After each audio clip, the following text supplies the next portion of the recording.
Nah ini para netizen yang pengen tahu betul siapa sih sosok Agus Suparmanto, kalau saya panggilnya Agus Superman.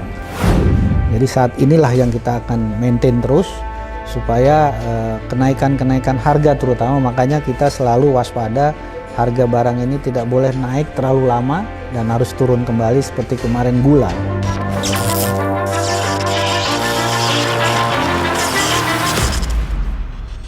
Nah, ini luar biasa nih di Sandiaga Uno Open for Business.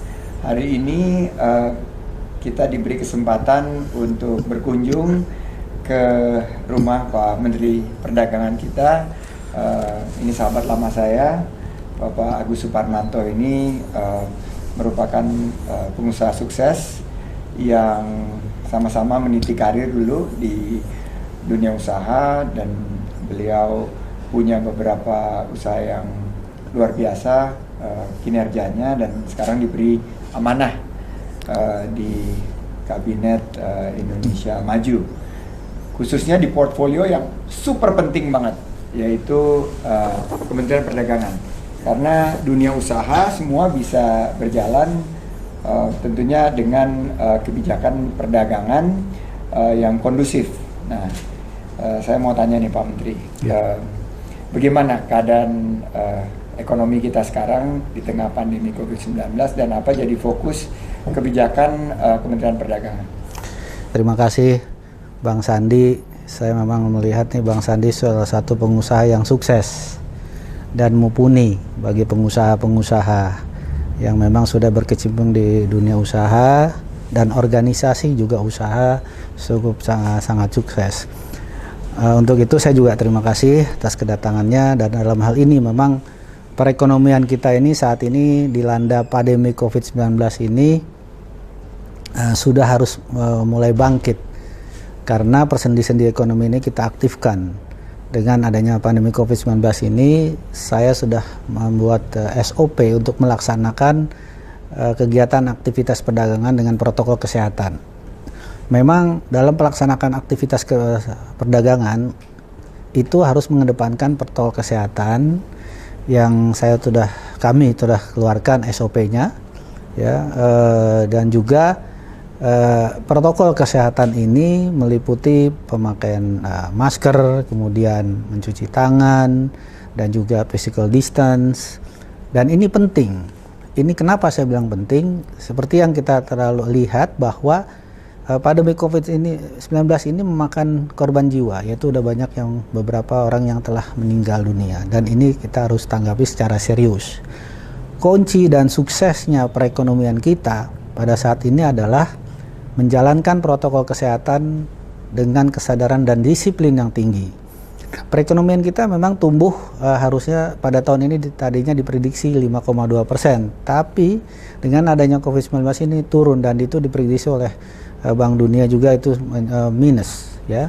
Bahkan kita tahun ini minus jadi Pak. Tahun ini tadinya targetnya mereka menargetkan demikian. Tapi saya lihat optimis kita bisa plus, ya, artinya saya dengan mengunjungi beberapa tempat hari ini melihat ekspor dalam waktu 1 bulan ini satu perusahaan ini udah mencapai 1 triliun. Artinya di tengah pandemi ini ada ekspor, dan ini sangat potensial. Memang ekonomi kita ini meningkat di makanan dan olahan, ya. Ini sangat baik, dan saya lihat masih walaupun turun, tapi ini jelas adanya masih tetap bertahan. Tidak hanya makanan dan olahan saja, tapi juga besi baja dan perhiasan. Ini meningkat perhiasan ini. Nah, kemudian perekonomian kita pun COVID ini malah perhiasan meningkat. Meningkat. Ini jadi istri-istri nih kali yang belanja nih. Nah, itu dia perhiasan ini di luar negeri ini saking COVID banyak yang dandan. Dandan stres kali. Stres. Jadi di rumah kan nggak boleh keluar. Kalau di sini kita lihat bekerja dari rumah, ya, dan ini untuk menghilangkan stres dia dandan di rumah. Ya. Nah, perhiasan ini sangat meningkat, itu membawa artinya baik karena ini konsumsi. Ya. Nah, kemudian juga perkembangan sekarang ini dengan adanya PMI kita itu kan bulan Februari 50% ya. Turun bulan April sampai 27,6%. Nah, bulan April ini udah meningkat 28 bulan Mei 28,6%. Artinya sudah rebound nih PMI bulan Mei lalu. Untuk para netizen yang budiman nih banyak yang nggak ngerti PMI ini. Jadi PMI ini adalah satu indikator yang menunjukkan aktivitas dari ekonomi kita yang banyak kita bidik, dan tentunya kalau meningkat ini berarti ada menggeliat ya ekonominya di bawah ya. Iya. Jadi kalau ada peningkatan ini kan tingkat purchasing ini udah mulai meningkat. Jadi ini Indonesia ini sudah mulai dilirik ya dengan adanya situasi perdagangan sekarang, perang Amerika dengan Tiongkok. Ini peluang juga bagi kita, dan kita dengan Amerika ini surplus ya. Nah, surplus, hal ini harus kita maksimalkan dan manfaatkan sehingga Tiongkok kita surplus sama Amerika surplus. Tapi Tiongkok kita defisit ya. Memang defisit ini dipicu oleh impor dengan bahan raw material untuk ekspor, walaupun sekarang ada penurunan ekspor dan impor karena hal-hal situasi pandemi COVID di Tiongkok. Nah, tanggal 21 sampai 23 Oktober banyak masyarakat Indonesia berdebar-debar tahun lalu 2019 menunggu pengumuman kabinet Indonesia Maju, dan sekitar pukul 4 sore di hari pertama pemanggilan menteri itu saya membaca di online Agus Suparmanto gitu. Ya, saya ada rasa bangga Pak Menteri karena ya kawan lama diberi amanah, tapi banyak sekali masyarakat terkejut. Ini dari mana sosoknya gitu. Jadi saya mungkin salah satu dari yang sangat kenal Pak Menteri karena kita sudah lama bermitra dan kita punya pengalaman dari awal sekali membangun bisnis. Nah, tapi banyak mungkin yang bertanya gitu, dengan latar belakang pengusaha, dan Pak Menteri sekarang diamanahi di Kementerian Perdagangan. Apa fokus Kementerian Perdagangan ini di tengah keadaan ekonomi yang seperti ini? Ya, memang situasi COVID ini merubah kita, terutama budaya. Nah, tak budaya sosial, kemudian budaya perdagangan juga, ya, budaya sosial ini juga seperti misalnya kita keluar rumah harus memakai masker. Nah, sekarang aktivitas perdagangan juga demikian. Tapi memang fokus kita adalah meningkatkan aktivitas perdagangan, itu nomor satu. Baik UMKM, menengah, kita tidak hanya bantu UMKM saja. Perusahaan menengah yang besar pun harus kita bantu. Kenapa demikian? Mereka ini yang menyerap tenaga kerja. Bayangkan hari ini saya melihat juga satu perusahaan itu menyerap tenaga kerja 51.000.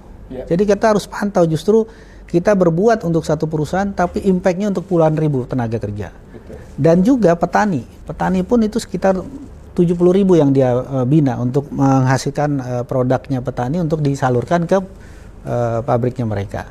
Nah, inilah yang saya lihat dan perlu ada mendapat perhatian khusus, karena kita harus membantu perusahaan-perusahaan baik kecil, menengah atau besar yang memang kadang-kadang sakit ini harus tahu kita, oh sakit misalnya, harus kita bantu. Karena apa? Jangan sampai mati. Nanti kalau udah mati kita susah, mau disuntik juga, mau dibantu apapun ya nggak bisa. Nah, inilah yang kita harus peka terhadap itu.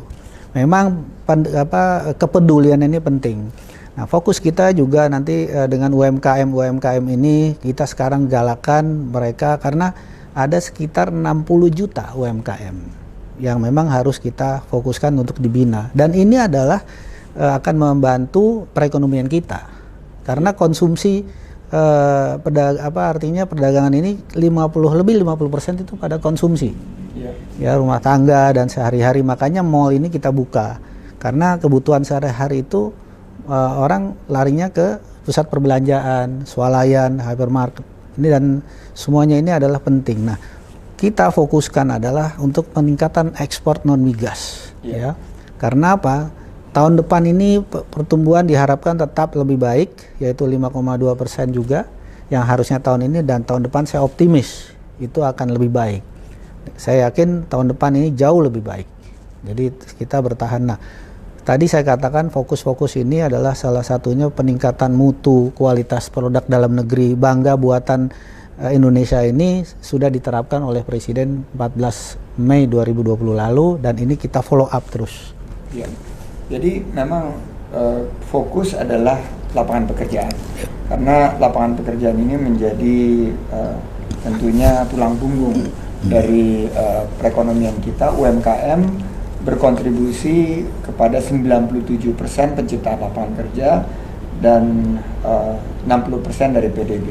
Nah, kami melihat memang kalau misalnya program UMKM bisa kita bersinergi dengan OKOC, itu dampaknya bisa dirasakan naik kelasnya 64 juta unit usaha UMKM. Nah, kita bicara mengenai satu hal yang sangat dekat di hati Pak Menteri ini, yaitu pesantren.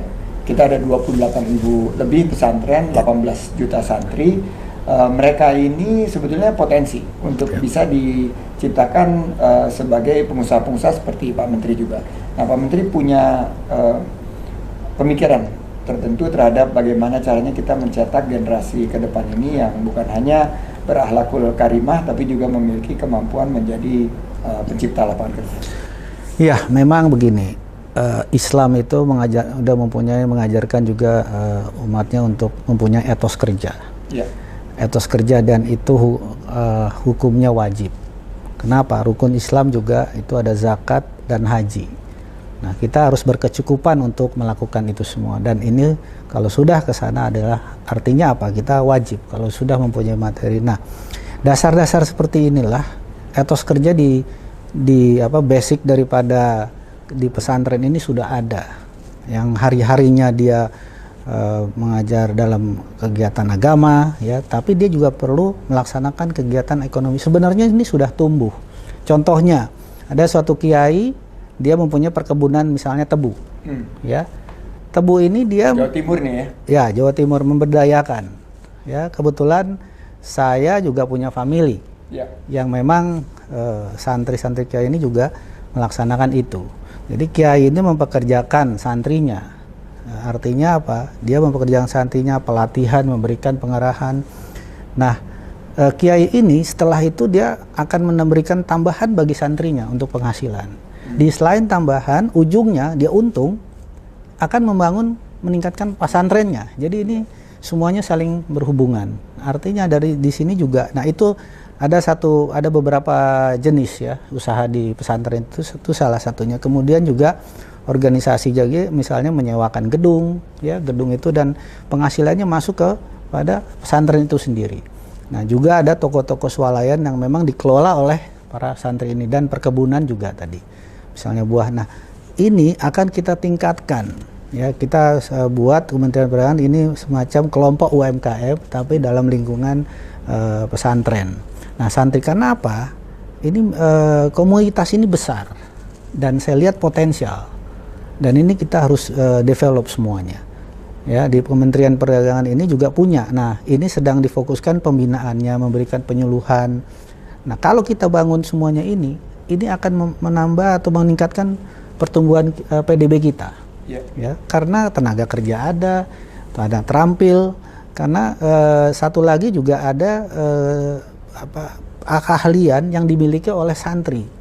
Nah, santri ini mempunyai keahlian ekonomi. Yeah. Ya, sehingga dia lulus, selesai dan dia bisa mandiri. Yeah. Kemandirian ini memang mutlak. Ya, artinya memang telah diajarkan dalam Islam itu kemandirian dan itu jelas. Dan juga di sini bisa untuk kita terapkan ke arah ekonomi dan menjadi pelaku bisnis, pelaku usaha. Nah, ini yang kita akan bimbing terus dan kita menciptakan santri-santri yang berjiwa wirausaha tinggi. Ya. Nah, peluangnya besar sekali karena memang produk kita juga besar, masyarakat kita besar, 267 itu market. Dan ini potensial kita juga. Nah, makanya kembali lagi, tadi saya juga sudah mempunyai bentuk online juga untuk memberikan penyuluhan dan ini kita kembangkan terus. Nah, ini sangat pas dengan program Santripreneur yang beberapa waktu ini saya sudah gagas untuk mendidik para 18 juta santri ini yang sudah dimengerti pendidikan ekonomi, mereka bisa jadi entrepreneur juga, bisa jadi sukses seperti Pak Menteri dan banyak entrepreneur sukses yang lain. Ketersediaan bahan pokok itu harus diimbangi juga dengan distribusi yang sederhana, terbuka, dan berkeadilan. Dan salah satunya ini adalah penggunaan aplikasi digital. Saya kebetulan baru meluncurkan satu startup, sembakur.com, yang akan mencoba mengatasi pasokan dari pangan dan juga harga yang stabil dan terjangkau. Nah, untuk inovasi dari pendekatan digital ini, apa Kementerian Perdagangan punya beberapa terobosan? Ya, jadi itu program Bang Sandi ini bagus. Sembako untuk dapur. Sembako untuk dapur. Jadi kalau salah sembako ini kan kebutuhan dapur rumah tangga. Ya. Ini sangat baik karena kita mensupport juga pengusaha-pengusaha yang memang demikian itu untuk kita support biar kita memberikan supply informasi ya dan lain-lain sebagainya. Nah, ini bisa kita koordinasikan bagaimana dengan asosiasi-asosiasi lainnya, supplier-supplier lainnya, artinya petani pun kita koordinasikan. Nah, dan produsen. Kita ini berpihak kepada petani, juga berpihak kepada produsen dan konsumen. Artinya ini harus balance. Memang bahan kebutuhan pokok saat ini cukup. Ya, saya jamin cukup, dan ini kita stabilitas harga tetap kita jaga sampai akhir tahun. Nah, memang kita harus yang diantisipasi saat ini kembali lagi tadi musim kemarau panjang. Nah, memang dengan tadi program tadi bisa dikomunikasikan bahwa kita mencari beberapa kerjasama dengan pihak-pihak tertentu untuk memastikan suplainya cukup. Ya. Jadi nanti kalau Bang Sandi, saya membutuhkan suplai beras misalnya. Nah, nanti kita ini kan punya ada dinas perdagangan di seluruh provinsi. Dan itu bisa di matching, artinya kita ada program sinergi bisnis matching. Jadi nanti kita pertemukan baik supply dan yang bayar pengusaha untuk membelinya, dan ini antara yang menyuplai dan yang membeli. Nah, ini sering kita atau selalu kita akan berikan menjembatani hal-hal tersebut. Nah, ini menarik karena kalau kita bisa harga stabil, terjangkau, karena ini emak-emak nih, ibu-ibu nih Pak Mendak mengeluhkan kan biaya hidup semakin tinggi sekarang, yaitu listrik naik. Terus sekarang karena kita work from home, kita ngelihat biaya kuota dan lain sebagainya. Nah, ini banyak sebetulnya para netizen tuh pengen tahu, Pak Menteri ini kan sebelum tugas di pemerintahan ini juga sebagai pengusaha dan sudah melewati beberapa krisis nih. Ini sama saya nih. Ini pengusaha yang pengalaman. Mungkin bisa share sedikit kiat-kiat Pak Menteri kepada para pengusaha-pengusaha yang ada di sana yang lagi napasnya udah mulai setengah-setengah nih Pak Menteri. Apa saja pesan-pesan motivasi kepada mereka menyingkapi keadaan di tengah pandemi ini agar mereka bisa tetap semangat dan bangkit di saat sulit. Ya, memang kita punya pengalaman di usaha dan sekarang saya masuk ke pemerintahan. Nah, untuk bagi para pelaku usaha ini harus kita ini harus pertama dalam menggeluti produk-produknya ini kita harus sabar, kemudian juga harus tangguh, ulet ya, dan kemudian juga harus mencari wawasan baru atau informasi. Nah, informasi ini bagaimana memasarkan, dan hubungilah ke perdagangan apabila ada kesulitan. Kita akan memberikan pengarahan bagaimana mencarikan pasarnya, bagaimana mencarikan cara modalnya. Karena program-program pemerintah ini tidak hanya sebatas memasarkan produk, ya juga memberikan modal. Artinya ada program biaya murah ini, KUR 6%. Ya, KUR 6% ini agar dan tanpa jaminan. Nah, ini salah satu, dan nanti ada insentif lain-lainnya. Nah, untuk usaha memang harus ada jaringan network. Nah, kalau kita mau masuk ke usaha itu sekarang ini kan yang tadinya belum digital harus masuk ke digital supaya menambah pasarnya. Karena itu bicara marketing ya. Nah, kita akan bisa bantu ke sana semuanya untuk memasarkan bagaimana mengakses pasar, karena tugasnya Kementerian Perdagangan ini terutama untuk ekspor. Kita membuka akses pasar ke luar negeri dengan memberikan kerjasama dengan luar negeri, perjanjian luar negeri dengan negara-negara. Misalnya sekarang ini dengan Australia, ya nanti ASEAN jelas sudah ya. Australia ini juga baru akan masuk ke nanti awal Juli ini sudah diratifikasi dan itu akan implementasi. Nah, sekali lagi kita harus yakin dan kita dengan adanya protokol kesehatan ini harus dipatuhi dulu. Itu kuncinya. Perekonomian kesehatan harus menjalankan protokol kesehatan dengan sadar dan disiplin tinggi. Kenapa? Kalau nanti tidak dijalankan, kita akan sakit. Kalau sakit, kita tidak bisa melaksanakan kegiatan. Tapi kita harus semangat dengan new spirit, dengan new normal. Jadi tadi Pak Menteri bicara mengenai pasar, membuka pasar. Kalau nggak salah kita punya kantor pemasaran di luar negeri ya Pak? Ya. Itu ada berapa, di mana saja, dan bagaimana caranya kita bisa bersinergi dengan para UMKM dan pengusaha lainnya di Indonesia? Ya, tadi saya katakan memang pemasaran ini adalah hal yang penting karena memang di sana adalah ujung tombak. Ya. Kita mempunyai 31 negara ini ada Atasé Perdagangan, ITPC dan Kamar Dagang. Okay. Nah, Kamar Dagang ini di Taiwan, ya. Karena kita di sana juga akan semua negara 31 negara ini baik itu Jepang, ya. Ini ada ITPC-nya. Ada ITPC juga. Ada Indonesian Trade Promotion Center dan juga Atasé Perdagangan. Yeah. Nah, di sini juga akan membantu bagaimana mereka ekspor dan barang-barang yang dibutuhkan. Itu para UMKM bisa kontak langsung? Bisa semua. Jadi nanti ada hotline kita minta tanya kan bagaimana, tapi data-data ITPC nanti kita tampilkan di sini, para UMKM bisa ngikutin sendiri. Ya, tapi sebelum mengekspor harus standarisasi produk dulu. Ya. Supaya nanti jangan sampai setelah dipasarkan masuk dicoba oleh konsumen di luar mengecewakan sehingga tidak bisa order lagi. Dua kuncinya adalah, pertama adalah mutu kualitas, dan kemudian kedua adalah konsistensi kualitas dalam hal volume. Nah, ini kalau kadang-kadang banyak kejadian pesan 100, wah bagus, puas. Iya, betul. Begitu pesan 1000, wah kelabakan, jeblok. Nah, ini juga jangan sampai karena kita ini harus siap ke sana. Ya. Nah, terutama QC. Nah, QC ini kenapa? Quality control ini kalau 100 bagus, 1000 udah setengah-setengah, kalau udah 10.000 udah lain dah, itu produknya bisa menyimpang. Nah, ini yang kebanyakan yang harus kita perhatikan seperti itu. Nah, tadi Pak Menteri bisa bicara pasar ekspor internasional. Nah, gimana dengan pasar tradisional? Ada lebih dari 12-13 ribu pasar tradisional di seluruh wilayah Nusantara, dan ini denyut nadi dan salah satu sentral dari pergerakan ekonomi rakyat. Ada kiat tertentu agar pasar tradisional ini tetap eksis dan bisa menjadi penggerak ekonomi rakyat. Memang pasar tradisional ini kunci daripada menggerak ekonomi kita. Kenapa?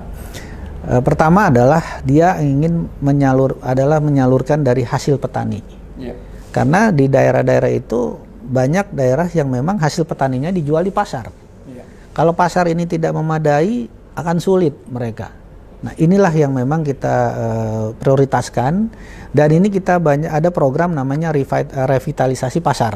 Revitalisasi pasar. Dan ini proses kita berperahuri dan itu bertahap, tiap tahun ada itu program itu, dan memang itu atas usulan dari Pemda setempat, mereka kasih tahu tempatnya dan itu kita revitalisasi. Nah, ini penting.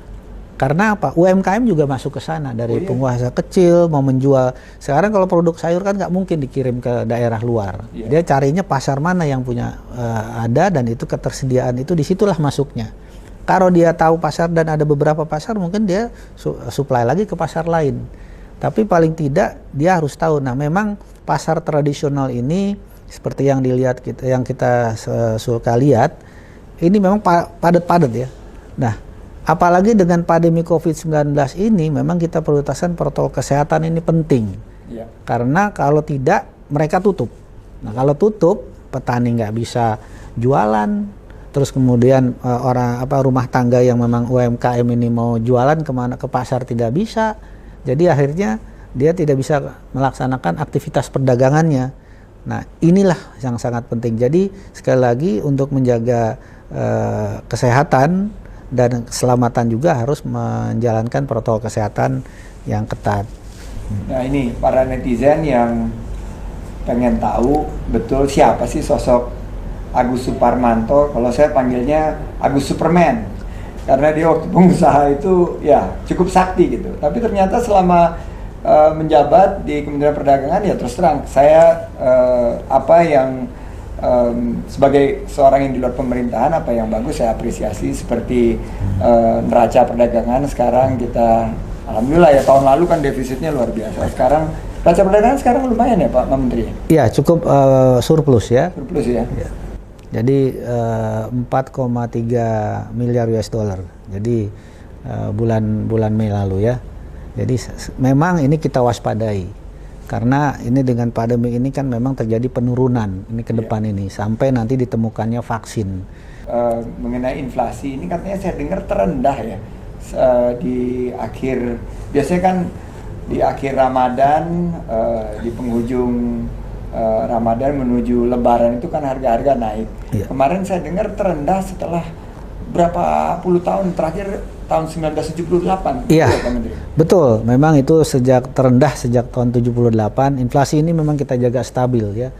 Jadi kurang lebih dalam setahun ini nggak boleh lebih dari 3%. Jadi saat inilah yang kita akan maintain terus supaya kenaikan-kenaikan harga terutama, makanya kita selalu waspada harga barang ini tidak boleh naik terlalu lama dan harus turun kembali seperti kemarin gula. Ya. Gula naik sampai 20.000, sampai 20.000. Jadi salah satu cara yang paling ampuh adalah kita melakukan operasi pasar di setiap pasar tradisional. Ya. Karena masyarakat punya alternatif. Kira-kira demikian. Ya, dan masyarakat itu terbiasa beli gula yang warnanya kuning gitu, itu memang lebih mahal, yang putih lebih murah. Ya, kita perlu apresiasi, dan inilah sosok Menteri Perdagangan Pak Agus Suparmanto yang saya kenal, sedikit berbicara, banyak bekerja. Sekarang para netizen yang penasaran banget ngelihat, pengen tahu sosok Pak Menteri Perdagangan ini hari ini udah bisa mendengar lebih jauh. Nah, mungkin ada pesan-pesan penutup dari Pak Mendak pada para netizen? Ya, saat ini memang sekali lagi untuk menjalankan aktivitas perdagangan kita jangan terlalu euforia dulu ya, karena saat ini masih ada penambahan penularan daripada COVID-19 ini, dan ini harus kita jaga dan harus mengedepankan protokol kesehatan dalam melakukan aktivitas semua baik sosial maupun perdagangan. Dan sekali lagi juga dengan adanya program Bangga Buatan Indonesia, cintailah program buatan kita sendiri untuk meningkatkan perekonomian kita, belilah produk kita, dan juga supportnya untuk meningkatkan kualitas dan mutu produk dalam negeri. Selamat untuk berbelanja, new spirit, new normal. Terima kasih. Ya, cintailah produk-produk Indonesia. Itu juga merupakan spirit yang kita bawa dengan produk-produk lokal, merek-merek yang sudah bisa bersaing di pasar global. Pak Menteri bajunya keren banget, batik. Ini produk juga Ultimate You, karya anak bangsa, dan mudah-mudahan kita bisa bangkit di saat sulit, menang melawan COVID. Yes, we can do it.